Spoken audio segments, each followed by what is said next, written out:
Sir मेरा नाम अख्तर ज़मान है।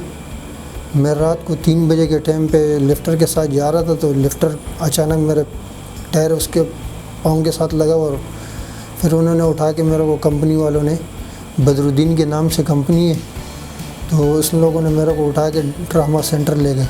उन्होंने जो है ना मेरे को बस नोकल टांके लगा के मेरे को शिफ्ट कर दिया, बोला आप जा सकते। फिर मैं आया इधर, फिर मैं डॉक्टर कासिम साहब के पास आया अल्तमश। इन्होंने मेरा ऑपरेशन भी किया, इन्होंने टांके भी वही दोबारा खुलवा के दूसरे लगाए। उसकी वजह से जो है ना आज मैं इन डॉक्टर साहब की वजह से आज अपनी जगह पे हूँ।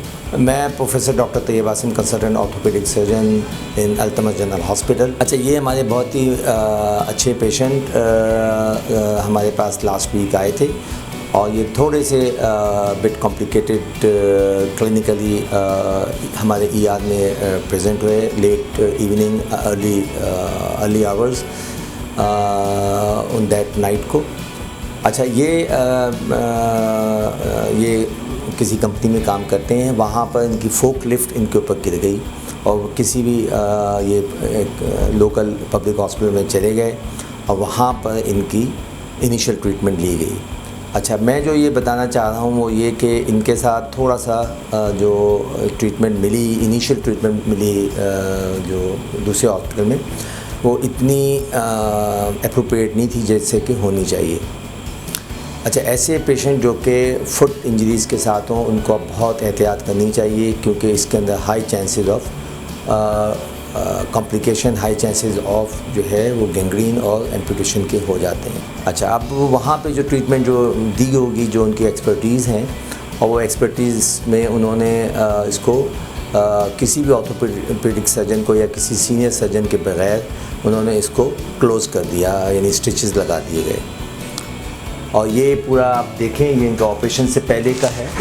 ये पूरा आपका proximal Fehling's of big toe और ये सबलेक्स्ड हुआ हुआ है। ये पूरा लेटरल साइड पर जो इनका फ्रेगमेंट है वो पूरा सबलेक्स्ड होकर जॉइंट के अंदर गया हुआ था, डिफॉर्म, और इसी तरह मीडियली पूरा फ्रेगमेंट और पूरा ये big toe it was not able to even move at this level. Anyway, मैंने अपनी असेसमेंट के तौर पे देखा और फिर ये तय हुआ कि इनको हम थिएटर में ले जाकर पूरा रिकन्स्ट्रक्ट करेंगे।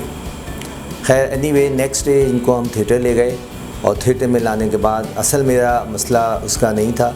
असल मसला इनका जो है, जो यानी बोनी से ज़्यादा इम्पॉर्टेंट चीज़ थी इनकी सॉफ्ट टिश्यू की जो deep laceration anterior medial aspect पर थी, और जहाँ पे डीप टेंडेंट्स होते हैं प्लस प्लांटर फेशिया होता है और न्यूरोवेस्कुलर बंडल बड़े इंपॉर्टेंट होते हैं, फुट के अंदर होते हैं, तो उसको इंस्पेक्ट करना होता है। उसको फिर अगर कोई ऐसी चीज़ हो तो वो क्या कहते हैं, उसकी रिकन्स्ट्रक्ट की जाती है, राइट। वो हमने अल्हम्दुलिल्लाह पूरा वूंड को खोला और खोलने के बाद फिर पूरे नए से इनकी जो है जो भी डीप स्ट्रक्चर वो थे इन्वॉल्व थे उसको रिकन्स्ट्रक्ट किया हमने।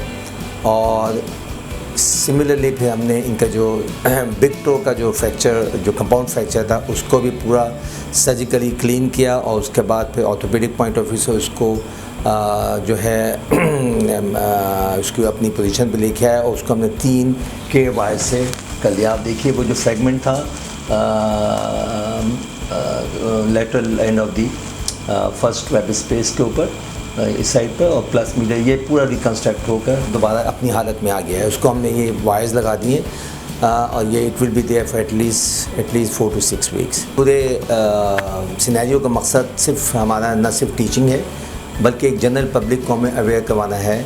वो ये कि देखें, अगर कोई खुदा न खास्ता कोई ऐसी इंजरी हो जाती है हैंड पे और फुट पे जो इंसान की यानी पूरी उसकी प्रोफेशनल लाइफ पे अफेक्ट कर सकती है, और ना भी करे, चाहे एडल्ट हो, किसी भी एज के हो, बच्चे हो, ख़ास तौर पर ख़वातीन हो, इन सब को एक प्रॉपर इवैल्यूएशन होनी चाहिए। कोई भी wound orthopaedic point of view से जब तक आप एक्सप्लोर नहीं करेंगे उससे पहले आप उसको क्लोज़ ना करें, ठीक है। पहले आप किसी भी सीनियर सर्जन को दिखलाएं और या उनसे आप इंसिस्ट करें कि कोई भी आपका ऑर्थोपेडिक सर्जन है, या अगर अवेलेबल जो भी सर्जन है वो सब पूरी ट्रेंड होते हैं और वो देख लेते हैं और बता देते हैं कि इसमें ये करना है, ये नहीं करना है, ऑलराइट। तो ये तो लकी आदमी थे, यहाँ पर आ गए और एक सर्जिकली इनकी सब चीज़ें हो गई। लेकिन हमारे पास बहुत से ऐसे केसेस आते हैं जो बिल्कुल मिसमैनेज होते हैं all over Pakistan and Karachi, जो कि नॉन डॉक्टर्स के पास चले आते हैं थोड़ा बहुत पैसा बचाने के लिए इधर उधर, और उनके पाँव एम्पुटेट होकर आते हैं, यानी इस कंडीशन में होते हैं, गैंग्रीनियस कंडीशन में, कि उनके कोई ना कोई जो है वो वाइटल स्ट्रक्चर्स ख़त्म हो चुके होते हैं।